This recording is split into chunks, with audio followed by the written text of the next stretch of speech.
Gubernur Banten menonaktifkan kepala sekolah yang menampar siswa, kawan-kawan. Langkah ini sangat berbeda sekali dengan Kang Deddy Mulyadi yang menghimbau kepada seluruh orang tua agar tidak mempidanakan guru ketika menjalankan tugasnya, kawan-kawan. Sebelum itu, mari kita saksikan bersama-sama berita Gubernur Banten yang menonaktifkan kepala sekolah, tanggapan netizen, dan bagaimana terjadinya, kawan-kawan ya. Saksikan.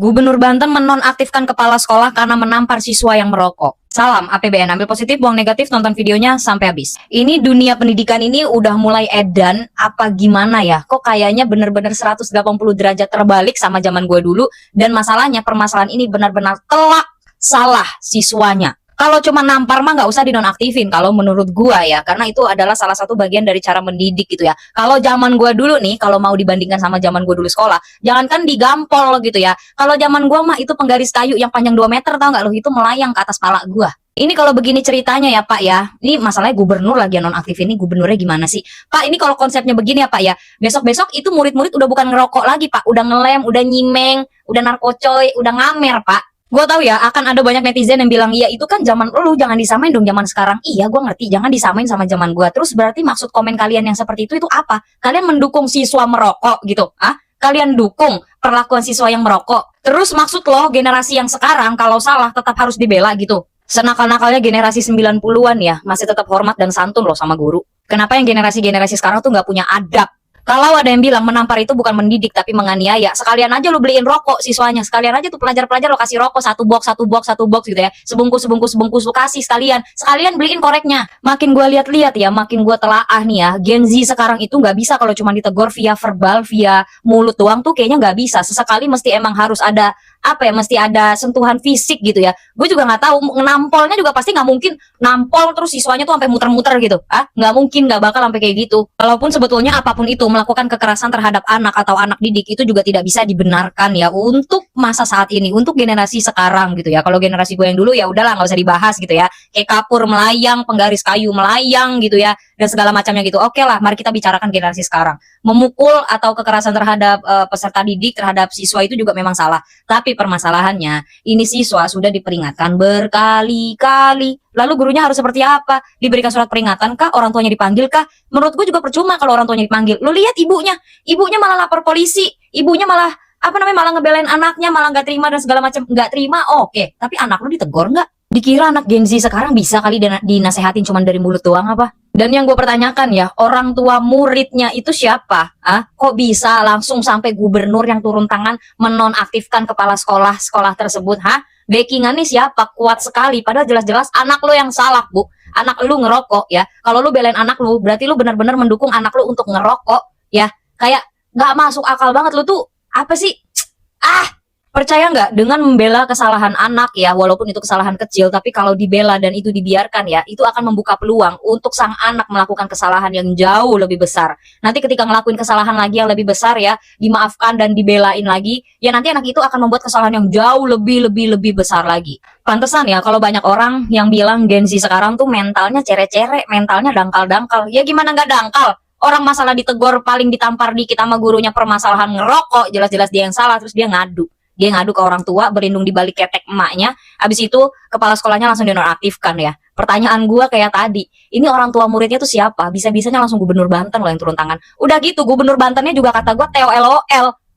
Bisa-bisanya lu menonaktifkan kepala sekolah, jelas-jelas muridnya yang salah. Waras gak sih lu jadi gubernur?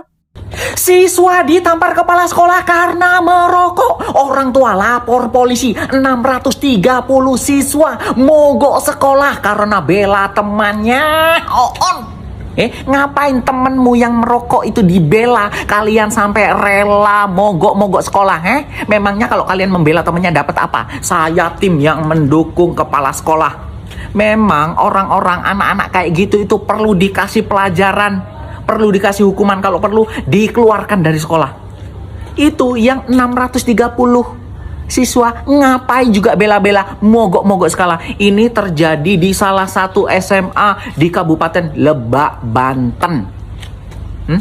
Ngapain kamu, Dek, yang 630 siswa itu mogok sekolah bela temennya, ngapain? Temenmu salah. Dikira merokok di sekolah itu perbuatan yang bagus, perbuatan yang baik. Iya, enggak, itu salah. Kalau saya ini lebih baik mengeluarkan seluruh siswa itu, udah. Terus diboikot dari kampus-kampus di seluruh Indonesia nanti itu, udah. Mereka berdemo, mogok, menuntut kepala sekolahnya dicopot, dipecat. Lo ngapain? Kepala sekolahnya sudah bener. Anak yang nakal ngerokok di sekolah ya harus kita kasih pelajaran. Kalau dibiarkan, ya makin merajalela. Itu biang keroknya itu juga yang ngajak-ngajak temen yang lain. Saya heran anak sekolah saya zaman sekarang, kenapa yang salah itu malah dibela? Kenapa? Kalau kalian nih penonton, kalian dukung siswa apa dukung kepala sekolah? Kalau saya dukung kepala sekolah, terus maju kepala sekolah. Untuk ya Bupati Lebak dan Gubernur Banten tetap pertahankan kepala sekolah ini, karena kepala sekolah ini di jalur yang benar. Yang salah muridnya, yang salah siswanya. Memang kalau ngerokok itu perbuatan yang tidak baik, tidak benar, sudah melanggar aturan di sekolah, harus dikasih pelajaran. Kalau perlu keluarkan. Terus orang tuanya ngapain lapor polisi? Jelas kau. Niat baik sekolah itu berimbang, fair, jujur gitu ya. Ini nggak tahu bisa sampai fitnahnya kan segala macam, terus bahkan ada video yang disetting anak sedang terlentang di puskesmas, di visum gitu. Aneh, orang anaknya di lapangan itu berdiri barengan. Kita niatnya kan mengedukasi, kantin please jangan tempat jadi tempat ngerokok anak gitu kan, gitu. Makanya diundang kantin-kantin, maksudnya biar tuh tempat itu memang sedang jadi incaran, disinyalir jual rokok menurut laporan OSIS di waktu lalu. Nah, cuman ketika kita pernah razia kan enggak ngaku. Kemarin itu jadi tempat nongkrong ngerokok tuh anak gitu. Nah, terus tindakan apa Bu waktu saat itu? Tindakan apa yang Ibu ambil saat itu? Sudah disampaikan, Pak Budi udah tahu kan ya. Kalau isu penamparan itu Bu? Nah, Bapak begini. Kan gini. Kita kan kemarin tuh Jumat bersih. Ini saya udah capek sudah menjelaskan nih.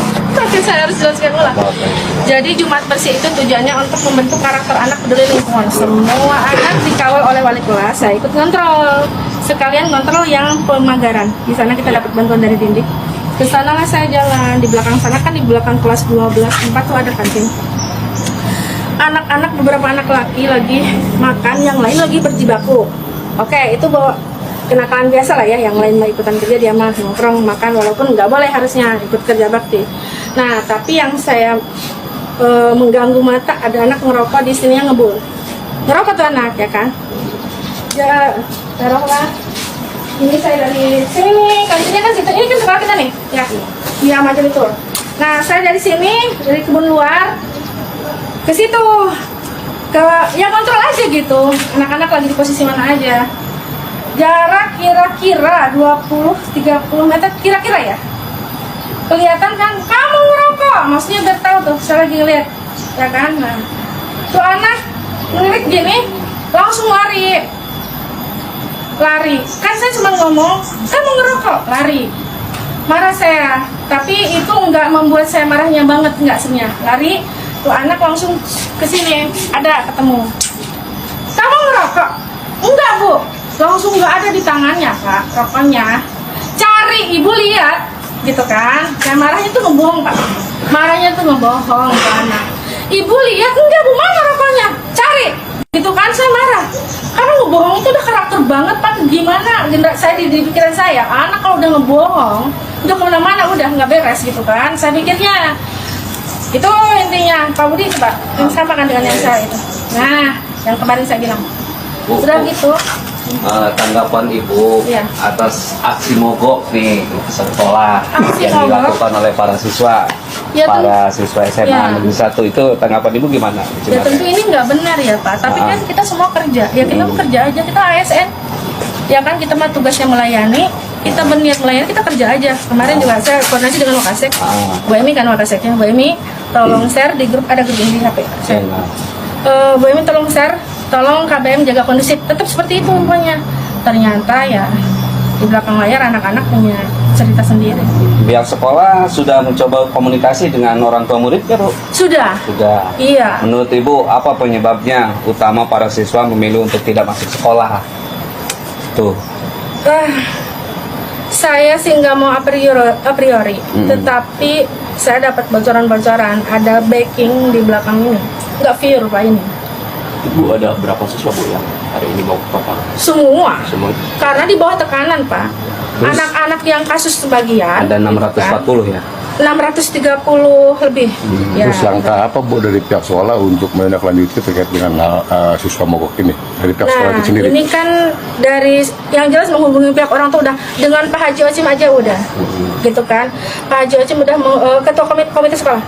Ibu Sudah. mengetahui yang masang spanduk siapa, Bu? Enggak, saya cek, saya panggil satpam kan, kan kita punya satpam 2 malam. Saya panggil Pak Bejo, Pak Ipan, Pak Bejo, Pak Ipan, lihat nggak tuh yang masang spanduk? Enggak Bu, katanya. Itu malam jam 12 itu belum ada spanduk. Kan satpam kita itu, kita punya grup satpam sekolah supaya 2 jam sekali lapor. Ngecek-ngecek dokumentasi dikirim, saya suka jempolin. Nah, kata Pak Bejo, jam 12 itu nggak ada yang nempel, ketahuannya jam 5 pagi. Terus Tapi isu nggak tadi tahu. Bu, isu tadi yang menampar ini benarkah itu Bu, menampar siswa tadi? Neplek, Pak Budi pun tuh pada diteplek ya. Punten ya Pak Budi, punten Pak Budi, terus saya pelanggaran gak nih? Punten. Gitu. Terus kan saya kesel. Nah memang sebelum neplek itu Pak, ya kan sebelum saya ngaku ke Pak Budi. Gitu. Tapi itu kan kira-kira ya Pak, yang jelas yang saya ingat pakai jari, bukan nyabuk gitu, bukan. Perasaan Ibu sebagai kepala sekolah melihat kondisi sekolah yang sekarang nih. Sedih banget, saya di sini membangun Cimarga, bahkan sebenarnya sedang dipuja-puja ya kalau boleh dibilang, tapi saya nggak ngabung dengan semua itu karena itu udah tugas ASN. Contoh, saya adain halte karena kasihan anak kalau nongkrong ya kan berdiri. Halte itu dibangun tahun kedua, saya udah greget, ini anak kehujanan apa segala macam. Pokoknya saya melihatnya mengabdi aja gitu ya. Ya SDM-nya ya SDA-nya gitu. Terus pos satpam kita bangun, ini sebenarnya sedang disanjung Cimarga ini gitu. Cuman karena ya ini personality, ini nih ada kasus ini nih SDM. Berarti sampai saat ini belum Ya. ada tindakan dari guru, wali kelas ataupun ibu sendiri pada siswa yang memang melakukan hal seperti ini. Kalau dari wali kelas Pak, kalau kita ke wali kelas udah ya mengimbau anak-anaknya untuk menjaga kondusivitas. Saya juga kan koordinasi dengan Bu Win, kemarin juga saya ngobrol dengan Bu Win lewat telepon ya kan gitu. Bu Win, saya juga minta maaf, bukan bermaksud mengambil alih tugas Bu Win sebagai BK kan. Bu Win juga tapi paham, itu kan spontanitas ya Pak. Kan kita udah tahu hierarkinya, kalau ada anak kasus itu wali kelas nanganin dulu, nanti koordinasi dengan BK. Kalau susah ditangani oleh wali kelas kan koordinasi dengan kolaborasi dengan kesiswaan, itu udah pasti itu formalnya begitu. Lanjut lagi ya. Ini kan Masih Bu, sih. kasusnya kan udah masuk ke ranah kepolisian ya Bu. Iya. Nah, tanggapan Ibu seperti apa sih Bu? Tanggapan saya gini ya, saya jujur, Bapak bisa perhatikan saya natural, saya mengakui apa yang terjadi juga natural. Saya sampaikan di lapangan juga ke anak-anak, ibu mah hirup ke Allah, maut ke Allah. Bekerja juga ini qadarullah, mengabdi pure untuk negara. Kalau memang tidak disukai, ya gimana ya? Maksudnya kan kita ya sudah, apa sih nggak bisa diselesaikan dengan diskusi? Motifnya apa ini sampai begini? Emang kita nggak bisa musyawarah gitu loh, pengennya. Nah kemarin sempat kedatangan orang tua juga mungkin kan dengan kondisi emosi, saya nggak sempat ditanya-tanya banyak. Beliaunya menumpahkan emosinya, saya dengarkan aja. Tapi kemudian keluar pengen visum, ya sudah. Beliaunya kan pengen begitu gitu kan.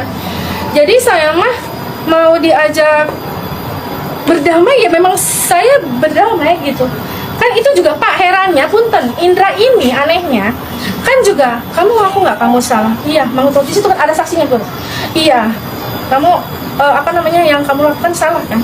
Iya. Terus herannya ketika diinterview oleh media Pak malah dia bilang digebukin, ditendang, enggak nendang wallahi.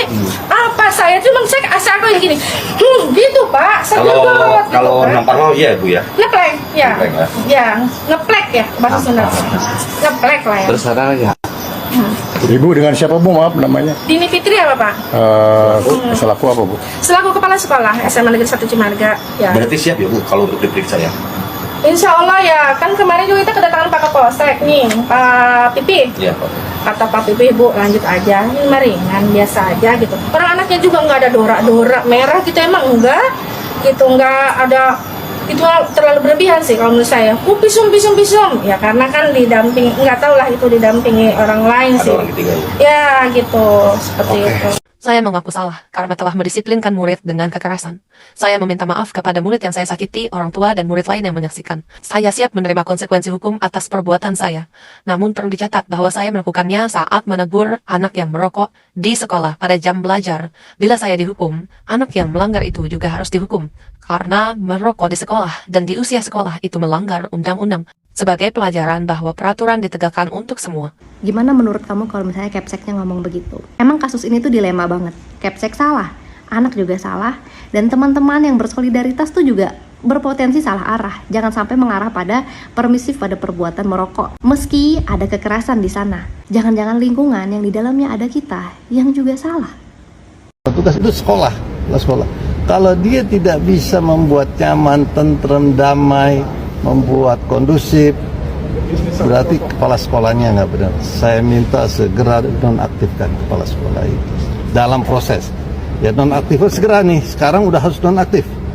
Tidak boleh tawar-tawar lagi, ganti PLT, sekalian diproses. Begitu, jadi nggak benar. Sama kayak daerah. Kalau daerah Banten ini nggak nyaman, nggak tentrem, nggak kondusif, berarti wakil gubernur dan gubernurnya nggak bagus. Itu. Walaupun penyebabnya ada siswa yang merokok di lingkungan sekolah, Pak. Apapun hal-hal itu tetap ya kepala sekolahnya kita beri sanksi dulu nonaktif, baru kita lakukan investigasi.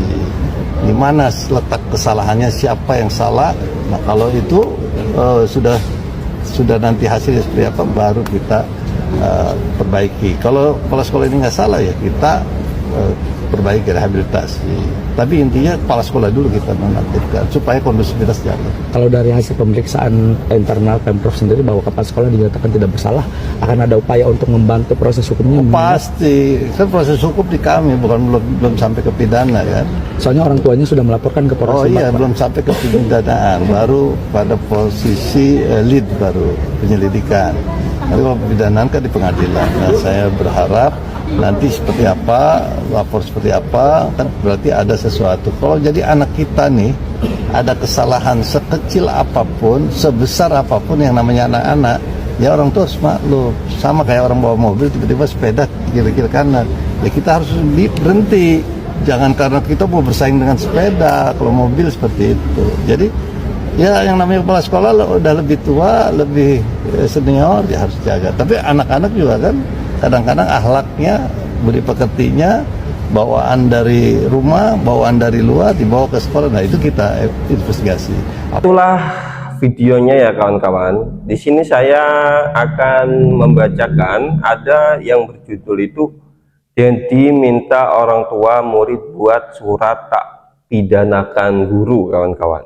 Nah, Gubernur Jawa Barat Dedi Mulyadi mengimbau para orang tua murid di wilayahnya membuat surat pernyataan yang menyatakan tidak akan mempidanakan guru dalam menjalankan tugas mendidik anak-anak di sekolah. Kami harapkan orang tua untuk membuat surat pernyataan tidak mempidanakan guru, menggugat guru apabila guru bertindak demi kebaikan, demi pendidikan muridnya dan seluruhnya dilakukan dengan keikhlasan, ujar Dedi dalam video yang diterima Kompas.com Rabu 18.06.2025. Menurut Dedi Mulyadi, surat tersebut menjadi bentuk perlindungan terhadap guru dari potensi kriminalisasi yang tidak berdasar. Ia menilai teguran guru kepada murid kerap disalahartikan sebagai bentuk kekerasan atau kebencian, padahal bertujuan untuk mendidik. Ia menambah, langkah ini diharapkan bisa membangun keharmonisan antara orang tua dan lembaga pendidikan. Semoga para orang tua bersedia untuk menandatangani itu karena itu bagian dari membangun harmoni. Kecuali guru melakukan tindakan kebencian, tidak ada unsur pendidikan bahkan serta memberikan tauladan yang ya silakan saja, kata Dedi. Meski begitu, ia menegaskan bahwa guru yang menyalahgunakan wewenang tetap akan ditindak. Ia mengingatkan perlindungan tersebut bukan berarti membiarkan tindakan yang tidak pantas dalam proses belajar mengajar. tidak usah dipidanakan oleh muridnya, orang tua juga. Pemda Provinsi Jawa Barat pasti akan melakukan tindakan sampai tindakan pemberhentian, ucapnya. Jadi berharap dengan terjalinnya harmoni antara orang tua dan guru, kualitas pendidikan di Jawa Barat dapat terus meningkat. Kita terus kembangkan pendidikan di Jabar, pendidikan yang memiliki karakter dan anak-anak yang tumbuh dengan baik menjadi anak-anak yang hebat dalam segala situasi. Nah, itu ya kawan-kawan beritanya. Jadi maksud saya itu adalah ketika Gubernur Banten menonaktifkan kepala sekolah yang menampar muridnya, banyak sekali orang yang membandingkan Gubernur Banten dengan Kang Deddy Mulyadi yang menghimbau agar para orang tua tidak mempidanakan guru yang menjalankan tugasnya, kawan-kawan. Nah, Kang Deddy Mulyadi menghimbau seperti itu apabila dalam bentuk teguran, guru menegur anaknya, guru menegur muridnya, guru menegur muridnya dan lain sebagainya. Tetapi kalau bentuknya itu sudah kekerasan yang tidak bisa dimaafkan, Kang Deddy Mulyadi pun akan menindaklanjuti, akan diproses ke dalam pidana, gitu kawan-kawan ya. Di sini kan sudah jelas tuh beritanya tuh. Menggugat guru apabila guru bertindak demi kebaikan, demi pendidikan muridnya dan seluruhnya dilakukan dengan keikhlasan, itu ya kawan-kawan.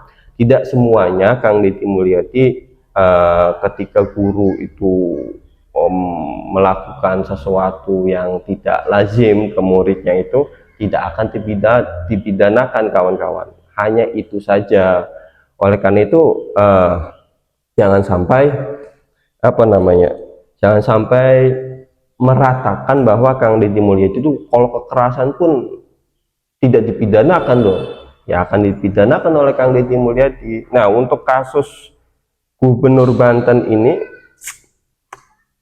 ya gitulah kawan-kawan. Intinya ya Kang Deddy Mulyadi meskipun